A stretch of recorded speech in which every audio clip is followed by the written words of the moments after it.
A very good morning to all of you. I am Dr. Ranjita and you all are welcome to Zumexa classes. आज के इस lecture में हम लोग पढ़ने जा रहे हैं अबाउट द हिस्ट्री एनसीईआरटी का हम चैप्टर क्लास 8 हिस्ट्री एनसीईआरटी के चैप्टर नंबर 8 के बारे में हम लोग बात करेंगे. सो इस चैप्टर में हम लोग पढ़ने जा रहे हैं अबाउट, इस चैप्टर का टाइटल है civilising the native and educating the nation. So let's start. अगर आपको कोई डिटेल सवाल है तो आप मुझे इस ईमेल एड्रेस पर मेल कर सकते हो.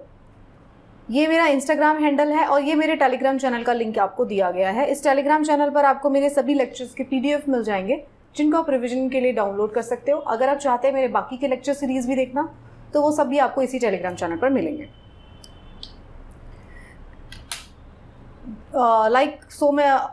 Like most of the times मैं आपको हमेशा बताती हूँ कि you should know, if you are reading about history then you should know about the timeline. So history की टाइमलाइन की अगर हम बात करते हैं तो एंशिएंट हिस्ट्री का वो पीरियड है जो 700 एडी तक आता है. बीसी में उसमें 2 लाख 5 लाख बीसी से लेके 700 एडी तक का जो टाइम पीरियड है उसको हमने एंशिएंट हिस्ट्री बोला. 700 एडी के से लेके आगे वाला 1000 एडी तक का जो टाइम पीरियड है that is early medieval period. Early medieval period के बाद लेट मेडिवल पीरियड आता है जो 1857 तक चलता है और उसके बाद होती है मॉडर्न इंडिया की शुरुआत. तो मॉडर्न इंडिया के बारे में अगर हम बात करते हैं तो उसके अंदर कुछ की चेंजेस मूवमेंट्स थे जिसमें कि था 1857 का रिवोल्ट था. उसके बाद 1885 में कांग्रेस का फॉर्मेशन होता है. 1905 में आती है मुस्लिम लीग. 1920 में नॉन कॉपरेशन मूवमेंट होता है. 1930 में सिविल ओबीडियंस मूवमेंट होता है. 1942 में quit India movement and 1947 partition. So हम क्लास 8 हिस्ट्री एनसीईआरटी में हम लोग बात कर रहे हैं about the modern India. Overview क्या होगा इस चैप्टर का इसमें आप देख सकते हैं. हम इसमें बात करेंगे ओरिएंटलिज्म एज अ कॉन्सेप्ट की बात करेंगे. हम बात करेंगे Macaulay's minute, Wood's dispatch, local schools का उस टाइम पे क्या हुआ था, इंग्लिश जो थे उन्होंने एजुकेशन को किस तरीके से रिफॉर्म किया था, ये सारी बातें हम इस पर करने जा रहे हैं. तो इंट्रोडक्शन में हम बात कर रहे हैं कि ब्रिटिश जो रूल था, जब भी कोई रूल आया, मतलब जब ब्रिटिश रूल आया तो होता क्या है कि ब्रिटिश रूल से अलग अलग जो सोसाइटी के अलग अलग ग्रुप्स होते हैं वो अलग अलग तरीके से अफेक्ट होते हैं. You can totally understand with the example.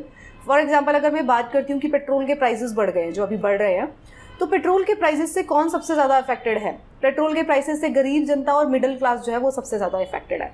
अगर कोई बहुत ज़्यादा इन्फ्लुएंशियल बिजनेस क्लास है या पॉलिटिकल क्लास है या ब्यूरोक्रेटिक क्लास है, उसको कोई फ़र्क नहीं पड़ता कि पेट्रोल का प्राइस क्या है. ओके, उनको इस बात से कोई फ़र्क नहीं पड़ता. बट हाँ, अगर एक इस तरीके का चेंज आ जाए कि भाई सभी का जो प्रॉपर्टी टैक्स बढ़ा दिया गया या फिर एक सीलिंग लगा दी जाए कि भाई 1 एकड़ से ज़्यादा कोई भी प्रॉपर्टी नहीं खरीद सकता, तो इसका इफेक्ट किस पे पड़ेगा? इसका इफेक्ट पड़ेगा वेल्दी क्लास पे. ओके, कॉमन मैन को इससे कोई मतलब नहीं है. उनको कहा कि ठीक है, प्रॉपर्टी टैक्स, हमारे पास उतनी प्रॉपर्टी नहीं है जिसपे उतना ज़्यादा टैक्स लग पाएगा. सो अलग अलग जो चीज़ें होती थी वो उनको अलग अलग क्लास अलग अलग तरीके से अफेक्ट होती थी in the time of British era also. तो ब्रिटिश इरा में जो नवाब थे उनकी अलग इश्यूज़ थे, जमींदार्स के अलग इश्यूज़ थे, पीजेंट्स के अलग इश्यूज़ थे, ट्राइबल्स के अलग इश्यूज़ थे. ये सब हम पढ़ते हुए आ रहे हैं. ट्राइबल्स को ये प्रॉब्लम आ रहा था कि भाई उनके जंगलों के अंदर इन्वेजन किया जा रहा है, उनके जंगल जो है उसका राइट छीन लिया गया है. नवाबों के ये इश्यूज़ थे कि भाई वो जिम्मेदारी जो उनके नवाबों की जो टेरिटरी थी उसको छीन लिया गया. ज़मींदार जो थे उनके ऊपर और ज़्यादा टैक्स लगाया जा रहा है, उनको टैक्स जो है वहाँ पे करना पड़ रहा है. तो अलग अलग जो क्लास थी सोसाइटी की, दे वर अफेक्टेड डिफरेंटली. अब जो है जब इंग्लिश आते हैं तो हमने बात किया था, English had a policy, English had a thought in their mind, मतलब जनरलाइज था ये काफ़ी सारे लोगों का कि सिविलाइज करना है उनको, इंडियंस को. वाइट मैन बर्डन्स जो थ्योरी कहती है, according to this theory Indians जो है वो सिविलाइज नहीं है, अंग्रेज़ों का काम है कि उसको सिविलाइज किया जाए. तो उसी तरीके से हम बात करेंगे उन्होंने सिविलाइज करने के नाम पे, मतलब किस तरीके से सिविलाइज करने की कोशिश की. कुछ जो थे ब्रिटिशर्स वो समझते थे कि हमारी जो खुद की जो हमारा कल्चर है उसकी क्या इंपॉर्टेंस है, उसको भी हमें पढ़ना चाहिए. कुछ लोग जो थे वो ये समझते थे कि हमारा जो कल्चर है वो अच्छा नहीं है, तो हमें ब्रिटिश एजुकेशन जो है सिस्टम उसको फॉलो करना चाहिए. तो ये 2 तरीके के लोगों के बारे में हम लोग बात करने जा रहे हैं. हम बात करेंगे कि किस तरीके से स्टूडेंट्स की लाइफ जो है वो और एजुकेशन सिस्टम चेंज होता है. तो एक जो कैटेगरी ऑफ पीपल थे, they were from the Britishers only. They believe, वो ट्रेडिशनल ओरिएंटलिज्म के अंदर बिलीव करते थे. ओरिएंटलिज्म अगर एक थॉट की बात हम करते हैं तो ओरिएंटलिज्म ये कंसेप्ट है जिसमें कि वो जो जिस जगह की बात हो रही है, जिस लोकल एरिया की बात हो रही है, उसके कल्चर, उसके ट्रेडिशन को फॉलो, मतलब उसको प्रिजर्व किया जाएगा, उसी के बारे में शिक्षा दी जाएगी, उसी के बारे में पढ़ाया जाएगा. ओरिएंटलिस्ट थॉट है ये, ओरिएंटलिज्म. मतलब वहाँ का जो जगह है, जो लोकल पॉपुलेशन है, वो जो जिस जगह की है वो उसको उसके कल्चर के बारे में, उसके धर्म के बारे में, बढ़ाया जाए, राइट। तो ये ओरिएंटलिस्ट थॉट था। तो जो कुछ लोग थे, हाउ ब्रिटिश सॉ एजुकेशन, जो ओरिएंटलिज्म जो थॉट है उसके under Asiatic Society of Bengal की स्थापना की जाती है। सर विलियम जोन्स है, who believe that the Indian should know about their own culture. तो एशियाटिक सोसाइटी ऑफ बंगाल का फॉर्मेशन होता है 1784 में। कौन करते हैं? Sir William Jones. Okay, so founded by sir William Jones along with Henry T Colebrooke and नेथनी हेलहेड। ठीक है, ये जो कुछ साथ में नाम है जिन्होंने मिलकर कलकत्ता में 1784 में, मेन नाम है सर विलियम जोन्स, जिनके बारे में क्वेश्चन भी आता है, जिनको आप जानते भी हैं। तो सर विलियम जोन्स ने कलकत्ता में 1784 में 1784 में शुरुआत होती है एशियाटिक सोसाइटी ऑफ बंगाल की। एशियाटिक रिसर्च करते हैं और विलियम जोन्स जो अपना जनरल भी स्टार्ट करते हैं। एशियाटिक सोसाइटी क्या है? वो एशिया के बारे में ही बात करेगी, राइट। कलकत्ता में मदरसा खोला जाता है 1781 में। वारन हेस्टिंग्स जब थे तो उन्होंने मदरसा खोला। फिर हिंदू संस्कृत कॉलेज खोला जाता है जोनाथन डंकन ने इन बनारस 1791 में। ओरिएंटलिस्ट क्या होता है ये मैं आपको ऑलरेडी बता चुकी हूँ। ये थॉट क्या कहता है कि भाई इंडिया की लर्निंग जो है, traditional Indian learning than western society learning, उसको मतलब ट्रेडिशनल जो इंडियन लर्निंग सिस्टम है उसको प्रेफरेंस दिया जाएगा। ओके, तो इस तरीके से क्या था, जो ओरिएंटलिस्ट थे उन्होंने क्या किया, यहाँ की नेटिव जो लैंग्वेज थी उसको प्रिजर्व किया, मदरसास खोले गए, एशियाटिक सोसाइटी खोली गई, हिंदू संस्कृत कॉलेज खोला गया इसी के तहत।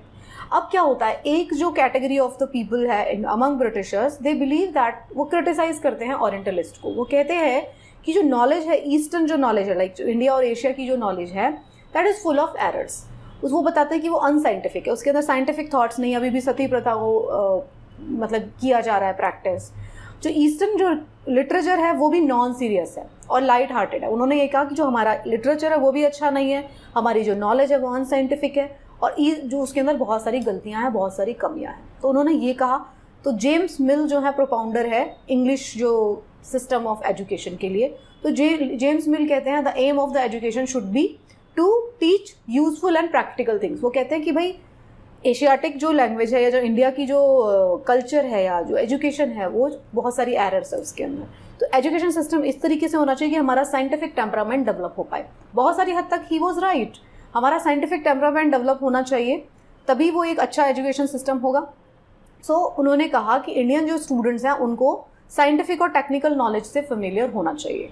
वेस्ट की जो साइंटिफिक, क्योंकि साइंटिफिक जो नॉलेज है उस टाइम पर, मतलब एंशियंट टाइम में हम लोग बहुत अच्छे थे, बट ये जो टाइम पीरियड था 17वीं सेंचुरी 18वीं सेंचुरी की बात हो रही है, तो वेस्टर्न वर्ल्ड जो है वो काफ़ी आगे निकल गया था हमसे डेवलपमेंट में, साइंटिफिक डेवलपमेंट में, रिसर्च में। तो उन्होंने कहा कि इंडिया के जो स्टूडेंट्स हैं, इंडिया की जो पॉपुलेशन है, उसको भी जानना चाहिए कि वेस्टर्न वर्ल्ड में क्या हो रहा है। सो दिस वॉज जेम्स मिल। तो आपको नाम याद रखने। फिर क्या होता है 1835 में, as per this thought only Macaulay's minute आते हैं।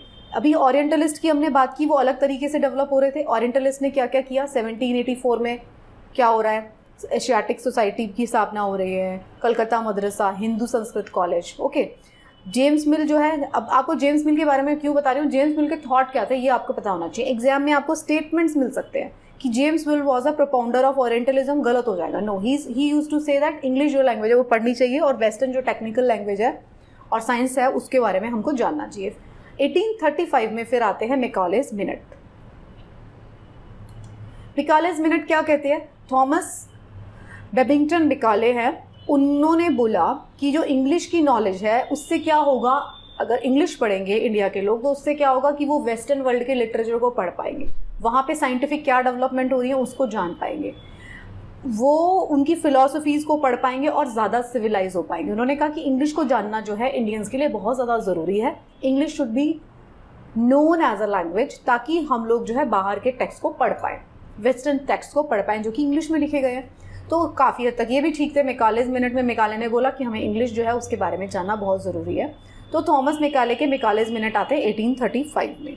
फिर आते हैं इंग्लिश एजुकेशन एक्ट 1835 में आता है, जो कि बोलता है कि इंग्लिश जो होगी उसको मीडियम ऑफ इंस्ट्रक्शन दिया जाएगा हायर एजुकेशन में। अभी कहाँ पे बात हो रही है मैकालेज मिनट में, इंग्लिश एजुकेशन एक्ट में हायर एजुकेशन की बात हो रही है। धीरे धीरे आप देखोगे कि लोअर एजुकेशन के अंदर भी इंग्लिश आ जाएगी। अभी इंग्लिश है हायर एजुकेशन में।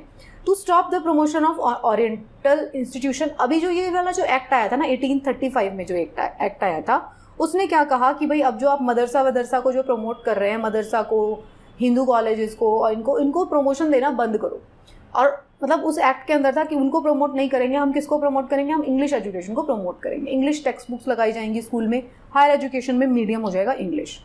फिर आता है 1854 में आता है वुड्स डिस्पैच। चार्ल्स वुड जो है उन्होंने अपना एक डिस्पैच प्रिपेयर किया।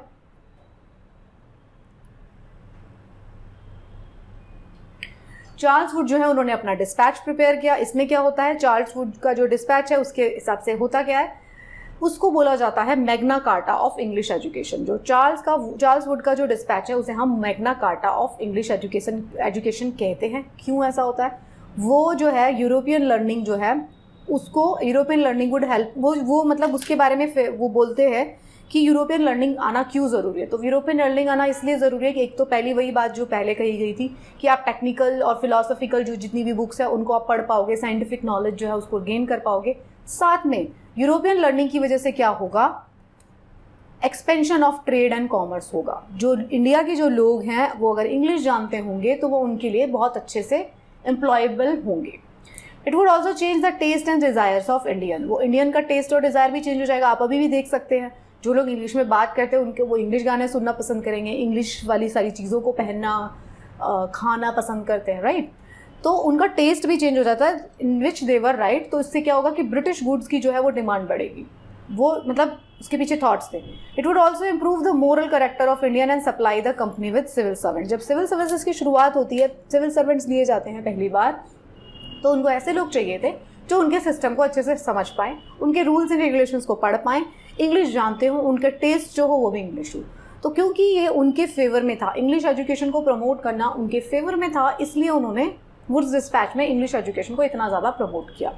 मैंने फिर से बताया सारे लोग एक जैसे थॉट नहीं रखते, but the maximum of the population, Britishers की बात कर रहे हो, वो ये सोचते थे कि अगर हम इंग्लिश पढ़ेंगे हम तो क्या होगा, उनके लिए बेटर एम्प्लॉयबिलिटी बढ़ जाएगी, उनको सस्ती लेबर मिल जाएगी इंडिया से ही। कुछ ग्रुप था जो ये सच में सोचता था कि इंग्लिश जानना ज़रूरी है, क्योंकि वो ग्लोबलाइजेशन के बारे में सोच पाते थे उस टाइम पर भी, क्योंकि आप जो है पढ़ पाओगे वेस्टर्न में क्या हो रहा है। डेवलपमेंट क्या हुए उस टाइम के बाद, तो एजुकेशन डिपार्टमेंट जो गवर्नमेंट का था उसको सेटअप किया गया, educational department. System of universities और एजुकेशन को एस्टैब्लिश किया गया। कलकत्ता, मद्रास और बॉम्बे में यूनिवर्सिटीज़ बनाई गई। किसकी बात हो रही है, वुड्स डिस्पैच के बारे में बात हो रही है। वुड्स डिस्पैच के बाद 1854 के बाद क्या हुआ, यूनिवर्सिटीज़ बनाई गई कलकत्ता, मद्रास और बॉम्बे में। Attempts were made to change the system of school education. School education के सिस्टम को भी इन्होंने ट्वीक किया। ये है बात 1857 के आसपास। तो बॉम्बे यूनिवर्सिटी का आप ये देख लीजिए, फोटोग्राफ देख सकते हैं। लोकल स्कूल्स का क्या हो रहा है, लोकल स्कूल्स, अब देखिए एक तरफ तो इंग्लिश जो है वो प्रमोट कर रहे हैं, किसको प्रमोट कर रहे हैं, इंग्लिश एजुकेशन को। एक ओरिएंटलिस्ट थॉट था, वो स्टार्टिंग में उसमें बताया कि भाई यहाँ को प्रमोट करना चाहिए। उसके बाद क्या आ जाता है, मैकालेज मिनट्स आ जाते हैं, फिर वुड्स डिस्पैच आ जाता है, राइट। जॉन मिल जो है वो भी आ जाते हैं। अब क्या बात होती है, एक तरफ तो ये सब हो रहा है, लेकिन एक तरफ जो है जो लोकल स्कूल्स हैं उनको भी प्रमोट किया जा रहा है। Pathshalas were setup by the wealthy people. जो इंडिया के जो वेल्दी लोग थे उन्होंने पाठशालाएं बनानी शुरू की। लोकल कम्युनिटी से लोकल टीचर लिया जाएगा, जो कि सिस्टम ऑफ एजुकेशन को स्टार्ट कर दिया उन्होंने। पहले स्टार्टिंग में होती थी, पाठशाला के अंदर कोई किताबें नहीं होती थी, उनका कोई फिक्स टाइम टेबल नहीं होता था। जिस टाइम पे फसल की कटाई होती थी उस टाइम पे क्लासेस स्टॉप कर दी जाती थी, और लोग जो बच्चे जो वहाँ पे आते थे पढ़ने के लिए, कोई स्कूल फीस नहीं थी, क्योंकि पेरेंट्स अफोर्ड नहीं कर पाते। कोई फिक्स स्कूल फीस नहीं होती थी। जिसके पेरेंट्स अफोर्ड कर सकते हैं वो दे दें, जिसके पेरेंट्स अफोर्ड नहीं कर सकते वो ना दें। इस टाइप की पाठशाला में पढ़ाई होती थी। उस टाइम की बात हो रही है जब तक कि एक फॉर्मलाइजेशन नहीं हुआ स्ट्रक्चर का। अब क्या होता है, न्यू रूटीन न्यू रूल्स। 1854 के बाद क्या हो जाता है, नए रूल्स आ जाते हैं और कंपनी डिसाइड करती है वर्नाकुलर सिस्टम, जो लोकल लैंग्वेज में जो सिस्टम एजुकेशन का है उसको भी इम्प्रूव कर देती है। देखिए यहाँ पे आप दोनों में डिफरेंस समझ लीजिए।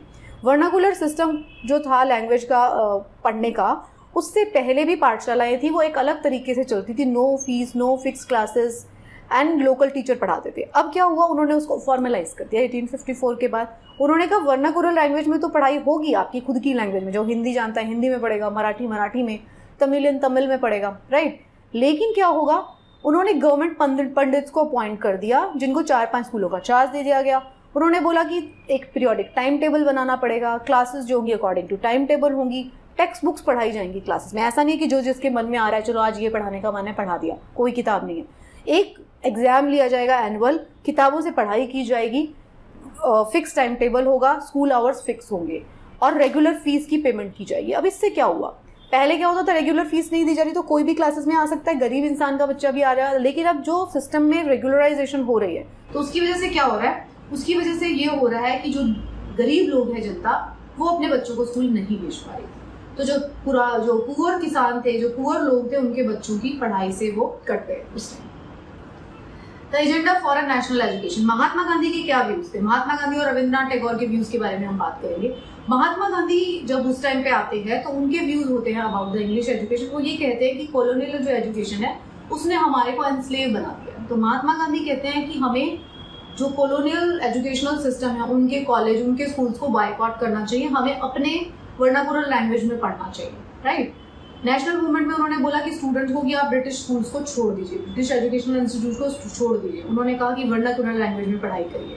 अपनी ही वैल्यूड ओरल नॉलेज, उसने बोला कि आप जो बात करके बताते हैं, प्रैक्टिकल एक्सपीरियंस, उसको सीखिए आप। People should work with their hands and learn a craft. उन्होंने कहा कि जी हमें क्राफ्ट भी लर्न करना चाहिए। गांधी जी चरखा काटते थे ना, तो गांधी जी के व्यूज आर इंपॉर्टेंट। कई बार क्या होता है, क्वेश्चन में आपको महात्मा गांधी के व्यूज के बारे में पूछा जा सकता है कि भाई महात्मा गांधी के क्या व्यूज थे इस पर्टिकुलर एजेंडा पर, कि इंग्लिश में लैंग्वेज, वो कहते थे कि वर्नाकुलर में होनी चाहिए।